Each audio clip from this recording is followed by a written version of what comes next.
Hoje é um culto em que nós temos a oportunidade de assentar à mesa com o Senhor, e eu queria partilhar com você algo que Deus colocou no nosso coração hoje pela manhã.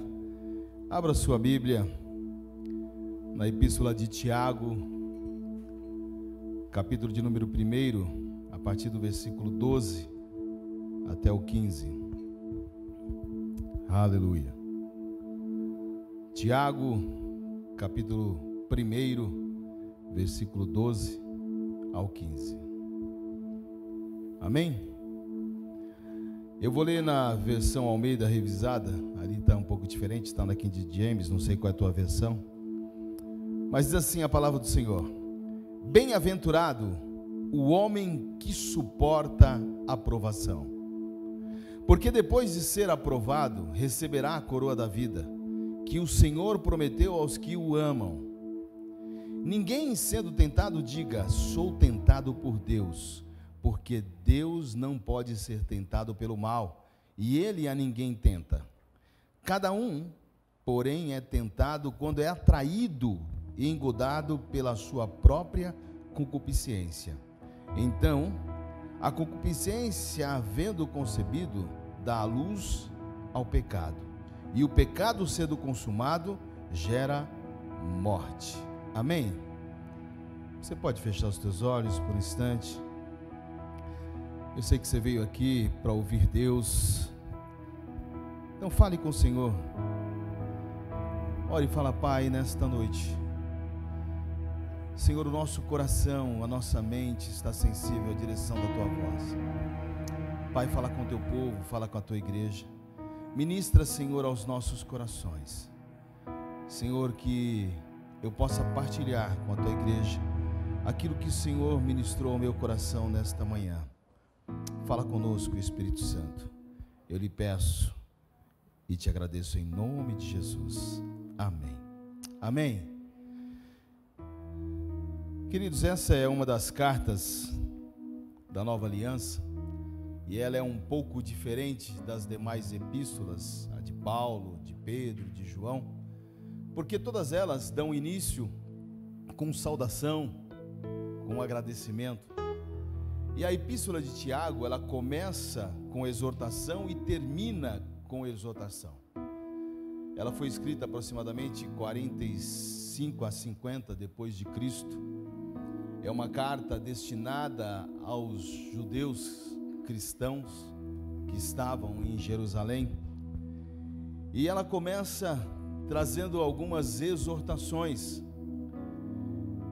e ela fala claramente sobre a questão do posicionamento daqueles que caminhavam em fé.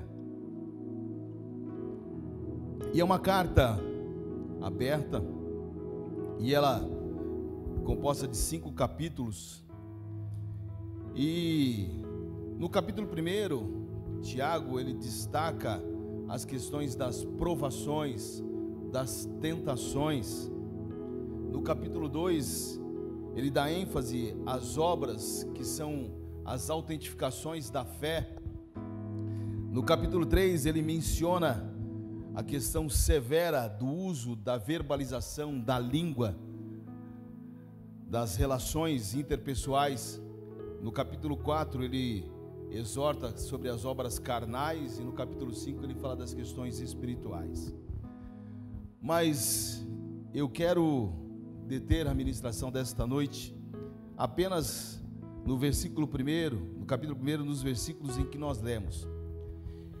E ele vem falando sobre a questão das dificuldades, dos problemas, do que alguns podem tratar como origem do pecado, ou do distanciamento da fé. E ele traz alguns ensinamentos, e ele fala sobre os problemas que nós enfrentamos. E os problemas da vida, as dificuldades da vida, ela pode proporcionar duas coisas. Ela pode nos derrotar ou nos fazer crescer. Eu sempre brinco e digo que os meus problemas são os meus melhores amigos. eles nunca me deixam, nunca me abandonam. Quando sai um, vem outro, sempre. Alguns menores, outros maiores, mas a vida, ela é construída de problemas. Quem não tem problema aqui, levanta a mão. Você está vendo? Todos nós temos problemas a serem resolvidos, uns menores e outros maiores. Mas quando nós olhamos todas essas situações à luz da palavra de Deus, nós podemos entender que Deus, Ele é capaz de usar tudo ao nosso favor, mesmo que as coisas não sejam más. Deus pode usar isso ao nosso favor. O grande problema é como nós enxergamos isso, como que nós vemos isso. Quando nós olhamos só pelo lado destrutivo das coisas e vamos nos enfraquecendo diante da situação, a gente para e simplesmente as coisas terminam, morrem, né? Tem um pensamento que diz que 3 pequenas pererecas ou pequenas rãs estavam passeando pelo bosque e caíram num fosso profundo. E de repente elas começaram a se debater, se esforçar para poder sair daquele buraco. Mas chega uma quarta, aquela que anima, sabe? E quando vê aquela situação, ela olha para o buraco e diz: meninas, o que aconteceu?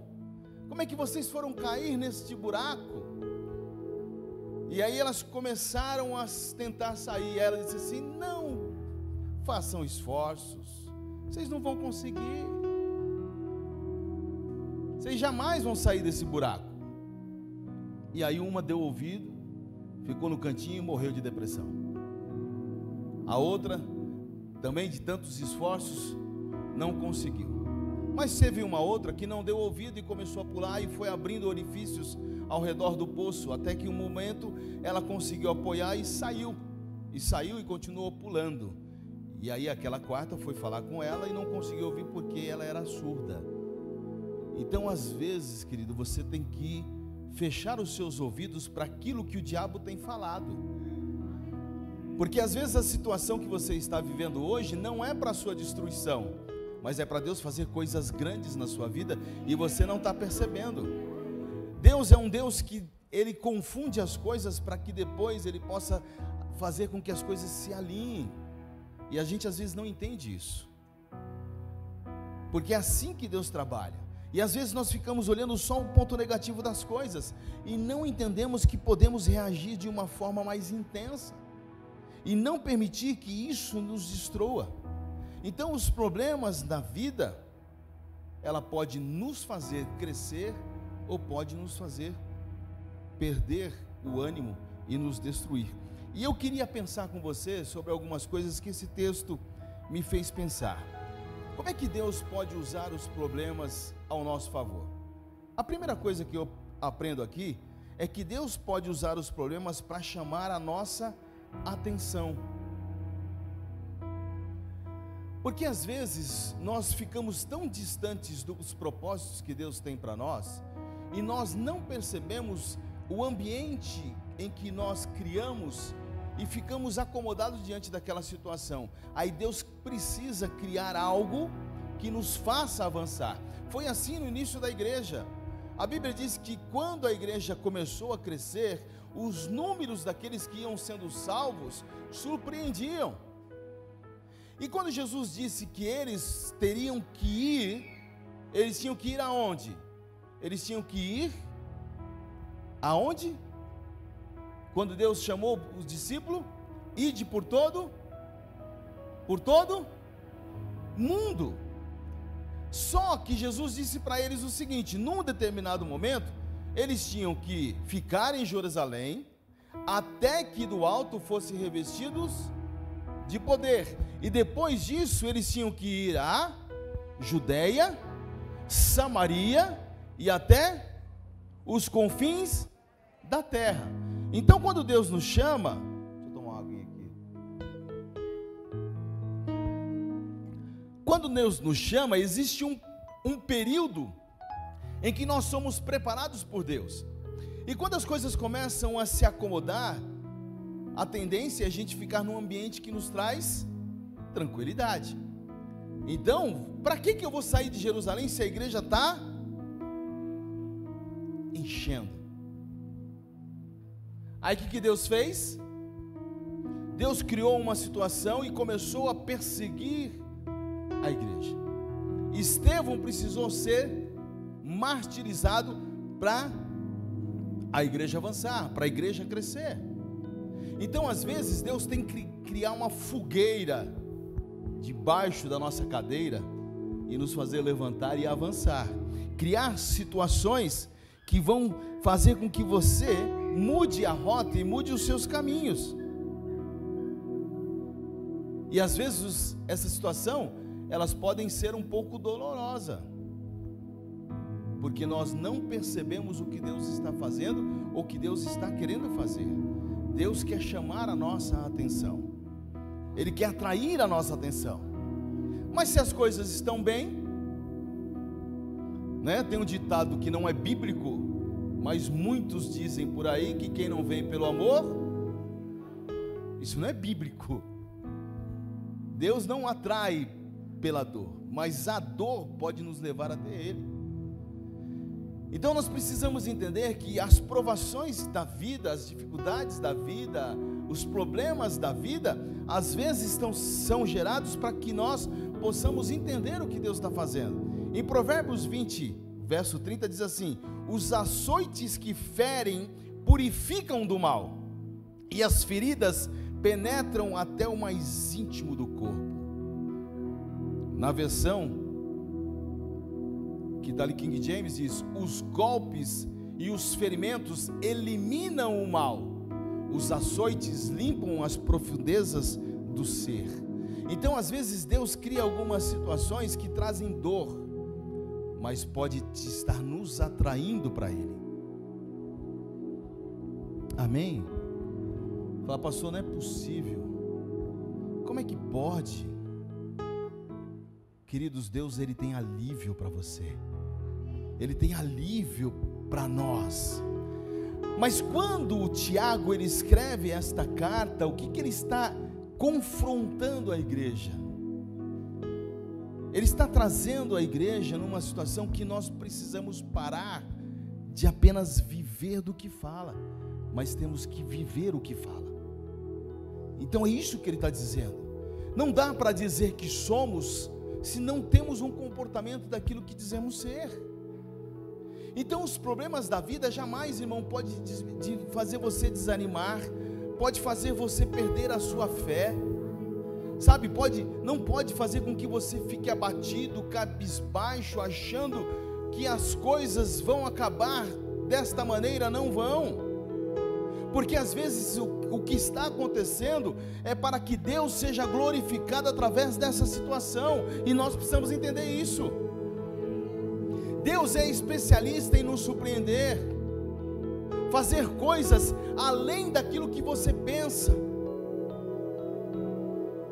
Quando Marta e Maria mandou chamar Jesus porque Lázaro estava doente, elas sabiam que havia esperança em Jesus, mas na recusa, o coração delas se entristeceram. E quando Jesus foi ter com eles, a primeira coisa que ela disse, fala: Senhor, se o Senhor estivesse aqui, nada disso teria acontecido. E quantas vezes nós estamos culpando Deus pelos nossos fracassos, pelas nossas dores, porque nós estamos sofrendo, porque fomos pegos de surpresa, e queremos culpar a Deus. Mas nós esquecemos que quando Ele está, até a morte pode dar vida. Então os problemas que nós temos enfrentado, irmãos, eles não podem nos abater, mas Ele pode nos impulsionar para patamares muito maiores em Deus. Você crê nisso? Amém? A segunda coisa que eu aprendo aqui: Deus pode usar os problemas para nos provar. Eu vejo que tem pessoas que são parecidas com o sachê de chá. Já viu aqueles saquinhos de chá? Você conhece o que está dentro só quando você mergulha na água quente ali, sabe? Aí você sabe, é morango, mas você só vai ver que é morango quando você mergulhar na água quente. Então é assim que Deus faz. Às vezes, para provar o interior de alguém, Deus precisa queimar você um pouquinho. Deus precisa pôr fogo em você, para ver se você não é palha. É assim que Deus faz. Fala, ai pastor, que palavra hoje, hein? Podia ser mais fácil? Mas é assim que nós somos testados. Porque o autor fala grandemente, ele separa duas formas. Você fala da provação e das tentações. Então quando você é provado, irmãos, é para ver que conteúdo você tem. Não é quando você tem pessoas que são viciadas em ir no supermercado para participar só daquelas degustação, né? Hoje não tem por causa da pandemia. Mas tinha pessoa que ficava 5 horas no mercado só degustando, né? Tem degustação? Então eu vou, né? Provando tudo aquilo que está à disposição. Então nós precisamos provar, e Deus, Ele não é diferente, irmãos. Ele sempre vai nos provar, para saber aquilo que nós carregamos. Eu digo, se todo aquele que nasceu de novo, soubesse o quanto é bom você ir rápido para o deserto, porque lá vai estar aí o melhor e o pior de você. É assim que Deus faz, Ele nos tira de uma situação, nos faz caminhar com Ele nas provações, para nos provar, para nos avaliar. Por isso que quando Ele levanta o profeta Ezequiel no capítulo 8, verso 2, Ele diz assim: lembrar-te do Senhor teu Deus no dia que Ele conduziu vocês nesse deserto durante 40 anos, para te humilhar, para te provar, para saber o que estava no teu coração. Então Deus, Ele sempre vai nos caminhar, vai nos levar para o deserto para caminhar com Ele, porque é lá que você vai tirar o melhor e o pior de você. Eu falo assim, existem pessoas que se transformam diante de algumas situações. Eu falo que são coisas desafiadoras. Alguém aqui muda de comportamento quando tem fome? Como fica o seu ânimo? Você já viu? Eu não vou falar aqui porque eu já falei muito sobre ela, então eu estou proibido de falar. Eu vou falar, ela está perto de mim aqui, senão ela vai me denunciar. Mas pense, irmão, a pessoa, ela se transforma quando está com fome. Já viu? Você corre risco de vida ao lado de uma pessoa faminta.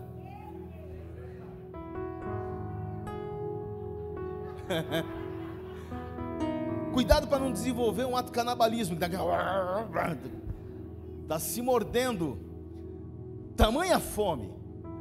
Tem aqueles que vai assim, não fala comigo, não fala comigo. Já viu? Dê qualquer coisa para comer, porque transforma, muda. Então, na maneira com que você reage diante das dificuldades, problema, você está sendo avaliado por Deus. A gente sempre fala aqui, irmãos, para aqueles que caminham conosco, fique muito atento, porque toda a natureza humana, quem vai aparecer primeiro para tentar suprir as suas necessidades não é Deus, é o diabo. Então tome muito cuidado com aquilo que você manifesta, porque senão você pode ser reprovado por Deus. Já viu quando você é aquele que não se converteu ainda, né? E recebeu o troco errado no supermercado, como é que você procedia? Rapaz, ganhei 10ão, de Deus. Não é assim? Não? Antes de ser crente? Duvido, hein? Agora depois que você converte, não, você qualquer centavo a mais, você vai lá e devolve. Porque é um conflito, irmão. Imagine alguém sem dinheiro pintar alguma coisa fora, assim, extra, né? Eu falei, eu tive uma experiência dessa que foi terrível. Era eu e Deus, né? Fiz um propósito com Deus. Aí veio um recurso, eu não tinha falado para ninguém. Aí veio o diabo e falou assim: fica com a metade, cara. Você sem dinheiro há 6 meses, ninguém sabe de nada. Falou, e a metade vai ser suficiente. Aí você fica ali, puxa, é verdade, né? Vou ficar com a metade. Aí você fica naquele conflito, porque o diabo trabalha, ele vai experimentar o seu coração, e Deus também vai provar os seus corações. Então, da maneira com que você reage, você pode ser aprovado, ou você pode ser reprovado, desqualificado, melhor, obrigado. Por isso que Tiago, ele fala assim: meus irmãos, tende por motivo de grande alegria. Quem fica alegre com as dificuldades? Hã? Ninguém. Oh, graças a Deus, vou passar por uma prova, né? Tem até os cantinhos prontos. Vou passando pela prova, dando glória a Deus, glória a Deus, glória a Deus, né? De fogo ainda, né? Vou passando pela prova, dando glória a Deus, glória a Deus, glória a Deus, né? Canta aí. Você canta. Não. Cadê meu assessor? Poxa vida, meu. Então, quando você vai passando por essas dificuldades, por essas provações, a gente tem que ficar muito atento, que quem é que está nos provando? É Deus? Se é Deus que está nos provando, nós precisamos passar por todas as situações aprendendo a glorificar a Deus. Porque não foi assim que Jó declarou lá no capítulo 42? Então ele disse, ele entendeu que nenhum dos planos de Deus poderiam ser frustrados. Ele disse: Senhor, antes eu te conhecia de ouvir falar, mas agora os meus olhos te veem. Então isso só é possível, irmão, aprendendo a passar por essas provações da vida. Se você não aprender a passar, você não vai nunca contemplar a glória e o favor de Deus. A terceira coisa que eu aprendo, isso aqui, irmãos, eu senti na pele. Deus pode usar os nossos problemas para nos corrigir. E tem lições, irmãos, que nós só vamos aprender nos nossos fracassos, nas nossas decepções, nas nossas frustrações. Sabe, a gente só vai aprender quando a gente sentir a dor, quando você perder. Quem aqui já foi queimado pelo fogo? Só isso? Quem aqui não foi ainda? Quem não foi queimado pelo fogo? Tem muitos aqui, ó.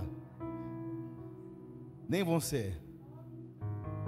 Irmão, a gente só tem a noção da dor quando a gente prova dela. Sabe, a gente só tem noção da dor quando a gente prova dela. É muito fácil assim, ai, vai passar, né? Uma semana, posso a pomada d'água, tá bom, mas quem queimou?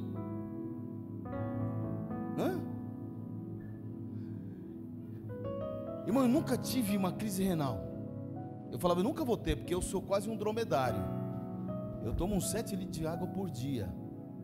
Por isso que eu tenho um reservatório bem amplo.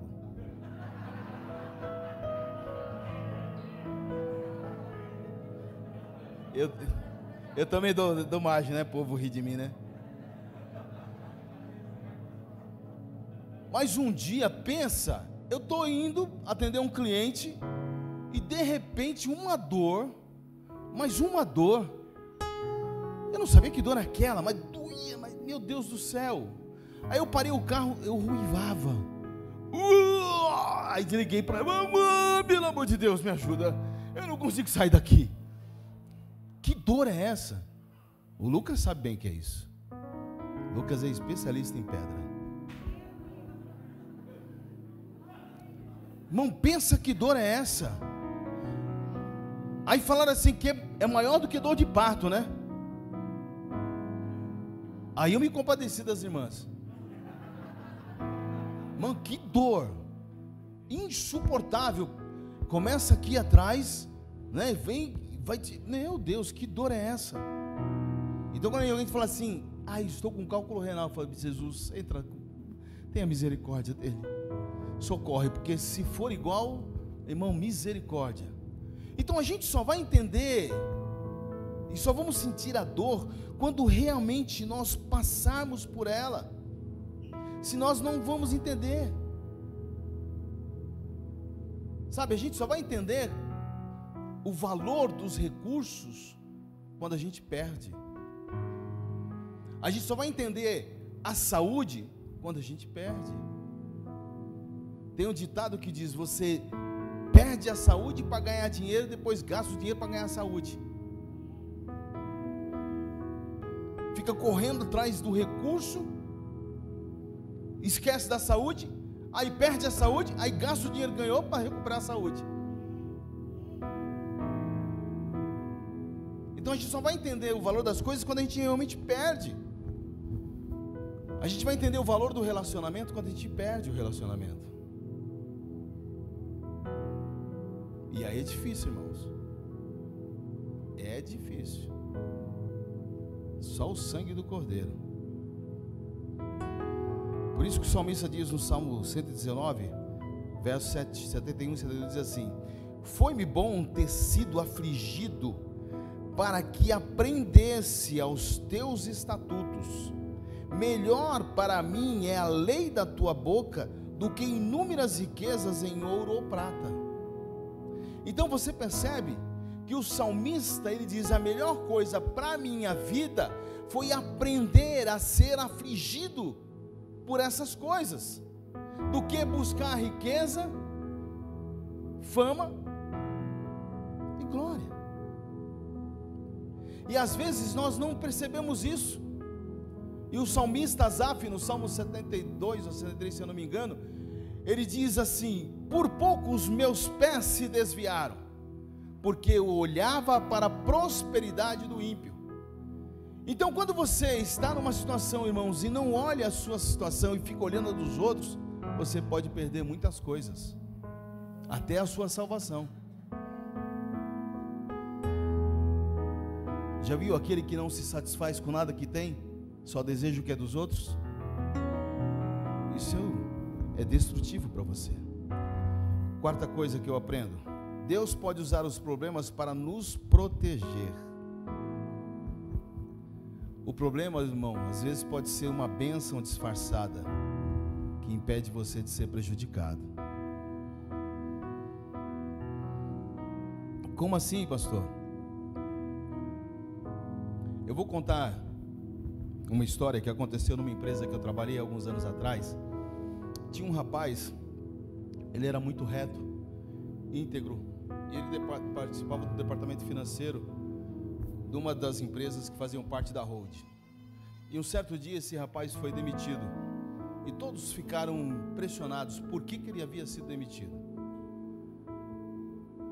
E aquilo nós achamos uma injustiça, porque ele não se submeteu a uma ordenância da sua liderança. Pediu para ele fazer algo, ele se negou, mas ele se calou, não disse o que era, e ele foi demitido. Um ano depois foi descoberta uma fraude no departamento. Todos os departamentos foram presos, exceto ele. Então às vezes, irmãos, aquilo que pode ser um problema, talvez Deus está fazendo para te proteger. Então às vezes você acha que o desemprego que você sofreu ou está sofrendo foi a forma que Deus escolheu para te salvar de muitas coisas. Às vezes a gente não entende. Eu já dei esse testemunho aqui, e eu tenho duas marcas, uma aqui na minha sobrancelha e e uma na minha orelha. E quando nós estivemos no sul, Deus usou a boca da pastora, porque era uma coisa que me incomodou durante muito tempo. Em 1900 e alguma coisa, não vou dizer, senão eu vou entregar a minha idade, né? Eu só vou dizer que foi no século 20, amém? Eu sofri um acidente de carro. Eu não era cristão, não estava mais namorando com ela. E de uma forma sobrenatural, numa chuva, uma garoa de sábado, eu estava com um diplomata 4 portas e subindo uma rua de paralelepípedo, uma curva intensa assim, subindo, eu entrei debaixo de um caminhão parado. Não estava alcoolizado, não tinha nada, mas estava chovendo. E naquela década, né, as paletas não eram tão eficientes como hoje. O vidro não ficava tão límpido, tão nítido. E chovendo, vidro embaçado. O rapaz vinha na mão no sentido contrário e jogou o farol alto, me cegou. E nisso que me cegou, eu entrei debaixo do caminhão acelerando. Então eu estava numa velocidade de 80 km por hora, sem cinto de segurança. Se eu tivesse cinto de segurança, eu teria sido decapitado. E era um caminhão com a carroceria alongada. Então o carro todinho entrou debaixo do caminhão. E quando eu bati, eu não vi aonde eu bati. Eu só sei que, como se fosse uma mão me puxando pelo ombro, me jogou para fora do carro.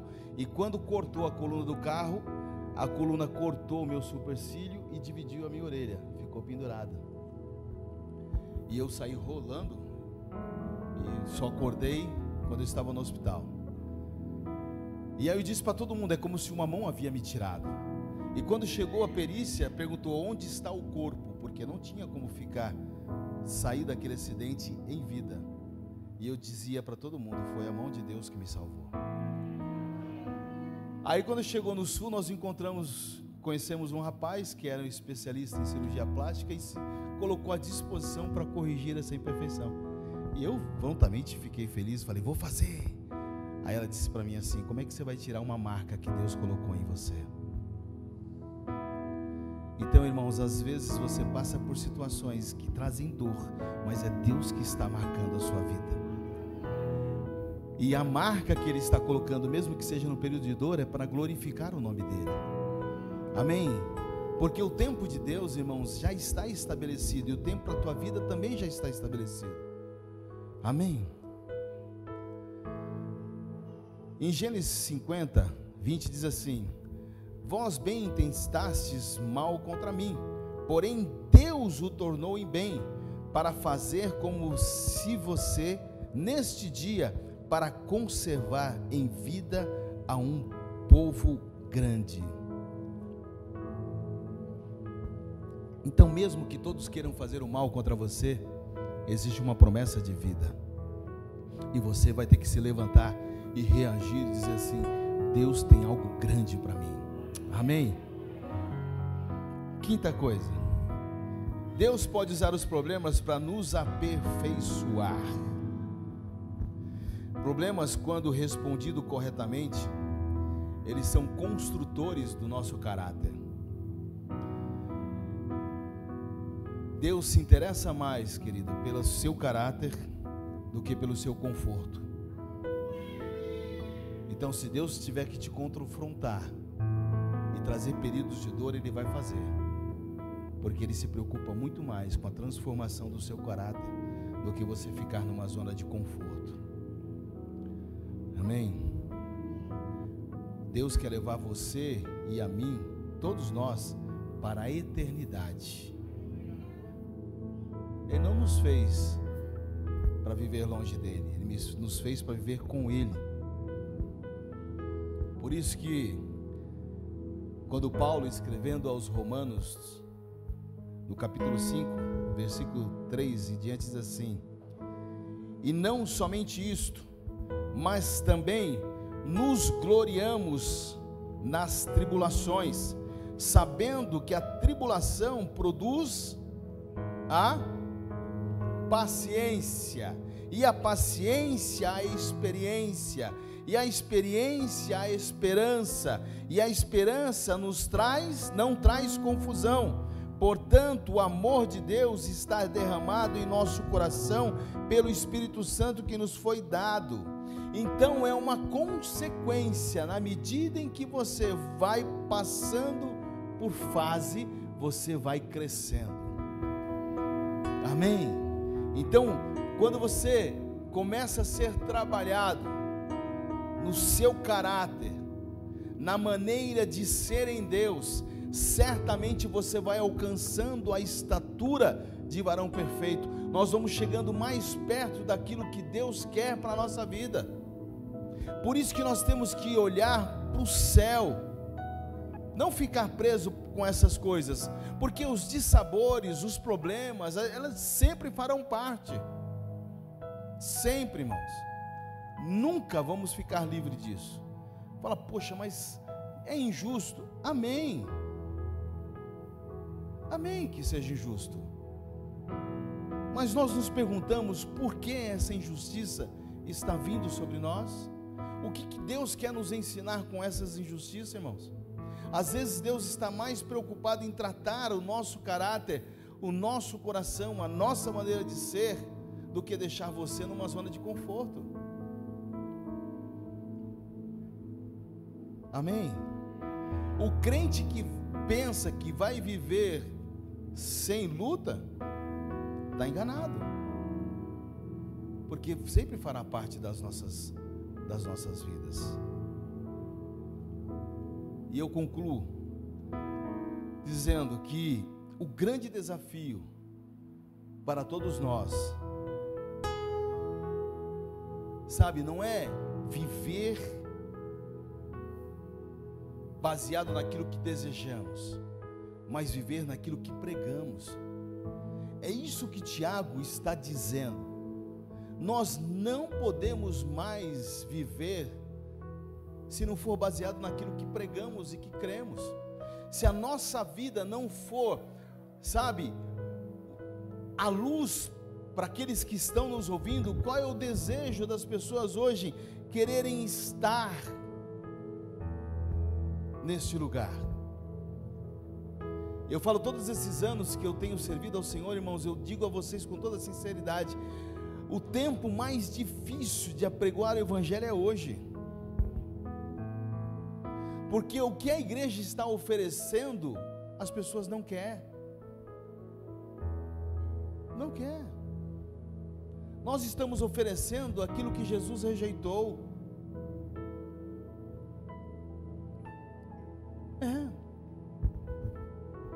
Quando Jesus foi provado no deserto, o que ofereceram para ele? Suprimento, necessidade suprida. E ele disse: tem algo mais importante. Sabe o que é? É o alimento que vem do céu. Não quero. Aí vai provar no quê? Naquilo que está estabelecido. Mas Isaías diz, está escrito: lança-te daqui para baixo, porque dará ordem aos teus anjos ao teu respeito. Ele disse: está certo, mas também está escrito: não tentará o Senhor teu Deus. Necessidade pessoal, ousadia, não quero. Agora eu vou pegar ele naquilo que todo homem quer: fama, riqueza, glória. Se prostrado me adorar, darei todo esse reino, porque a mim foi entregue. Ele disse: não, tem algo maior em Deus para mim, tem algo maior de Deus para você, querido. Por isso que Paulo, quando ele escreve as cartas aos Coríntios, no capítulo 9, ele diz assim: eu mortifico, levo todo dia a minha carne para o matadouro. Para quê? Para que depois de ter pregado a outros, eu não venha a ser desqualificado, reprovado. Se você não matar a sua natureza pecaminosa, irmão, não adianta você pregar o Evangelho a ninguém. Porque qual o interesse que as pessoas vão desejar de estar no Evangelho que não tem vida? que não têm autoridade.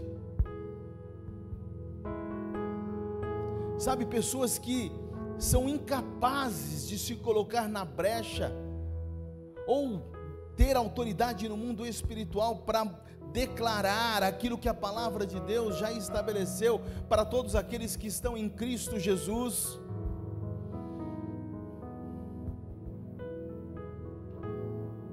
Por isso que Paulo, escrevendo aos Colossenses, ele diz: Cristo em mim é a esperança da glória. Se eu não carregar Cristo, querido, não há esperança. Se as pessoas não verem Cristo em mim, não há esperança. Se as pessoas não verem Cristo na igreja, não há esperança para esse mundo que está perdido, que precisa ser salvos pelo evangelho da remissão, da salvação. Não. E por isso que Tiago escreve, exortando a igreja: irmãos, vamos parar de dizer, mas vamos viver. Vamos passar por todas as provações, por todas as dificuldades, mas não negue com a sua vida aquilo que você diz carregar por dentro. Passe pela prova dando glória a Deus, glória a Deus.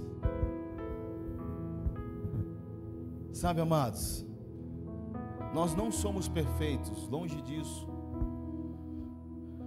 Mas todas as vezes que nós nos prostramos diante das dificuldades e dos problemas, nós negamos a nossa fé.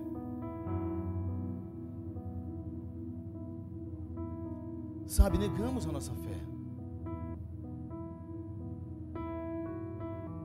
O que nós podemos temer? Nada.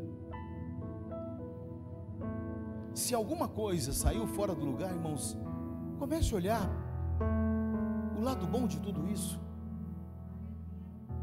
Algumas coisas precisam, sabe, ser enxergadas de outra forma.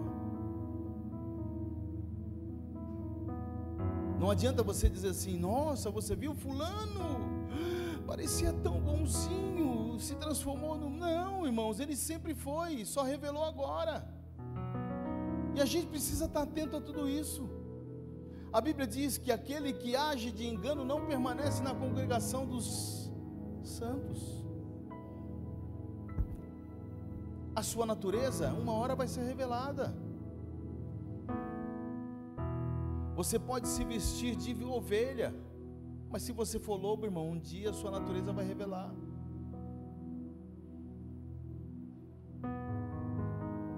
Nossa, viveu na igreja. Eu sempre digo aqui, irmão, você pode nascer na igreja, ser batizado na igreja, crescer na igreja, casar na igreja, morrer na igreja e acordar no inferno. Então nós precisamos entender. Nós precisamos entender que os problemas, eles podem nos matar ou nos fazer avançar em Deus. Se coloque em pé. Aleluia. Passei do meu horário.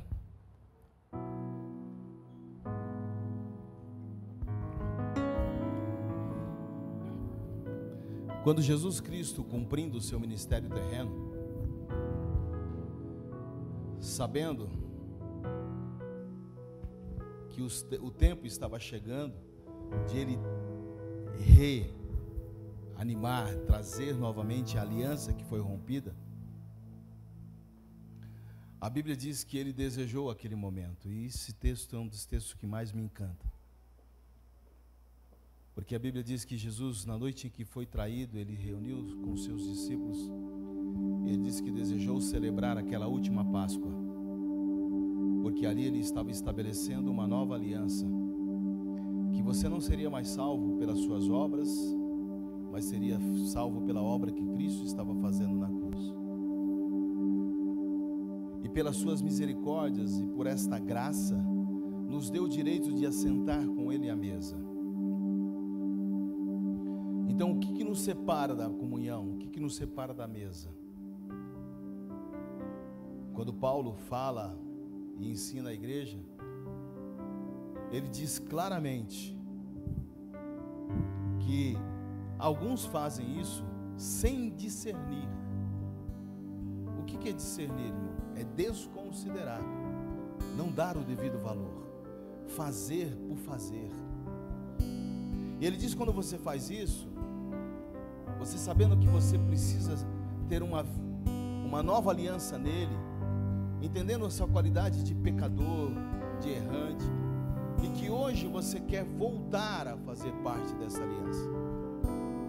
Por isso que ele disse: avalia-se, pois, o homem a si mesmo, e depois de ter feito isso, coma e beba.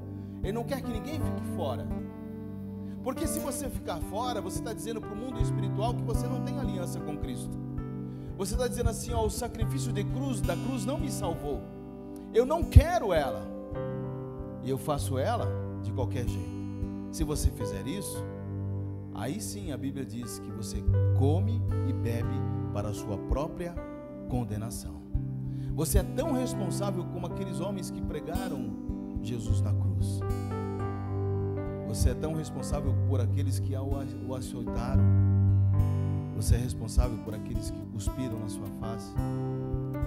Você está rejeitando a vida eterna para uma morte eterna. Então hoje nós vamos sentar à mesa. Vamos trazer à memória o sacrifício pascual, aquele que nos libertou, que nos transformou.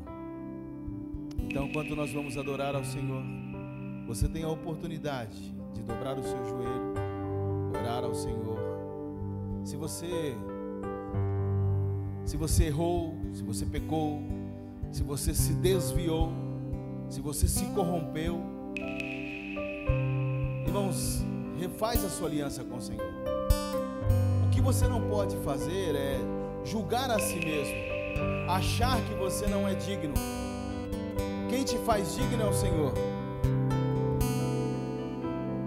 Então você tem a oportunidade de orar ao Senhor nesse momento. Você que também está em casa, que vai participar da ceia conosco, você também tem essa oportunidade de dobrar o seu joelho e dizer: Senhor, eu quero me tornar digno de assentar na sua mesa, fazer parte desta nova aliança. Aliança esta, Pai, que nos traz a remissão de todos os nossos pecados, que cura, Senhor, todas as minhas chagas, todas as minhas enfermidades, porque a Tua palavra diz que o castigo que estava sobre si nos trouxe a paz. E hoje, Pai, eu quero pedir que o Senhor me perdoe por todos os erros, por todos os pecados, mas que o Senhor possa me convidar para a mesa, para o lugar da intimidade, para poder participar do corpo e do sangue desta nova aliança, que me remiu, que me libertou da escravidão. Aleluia.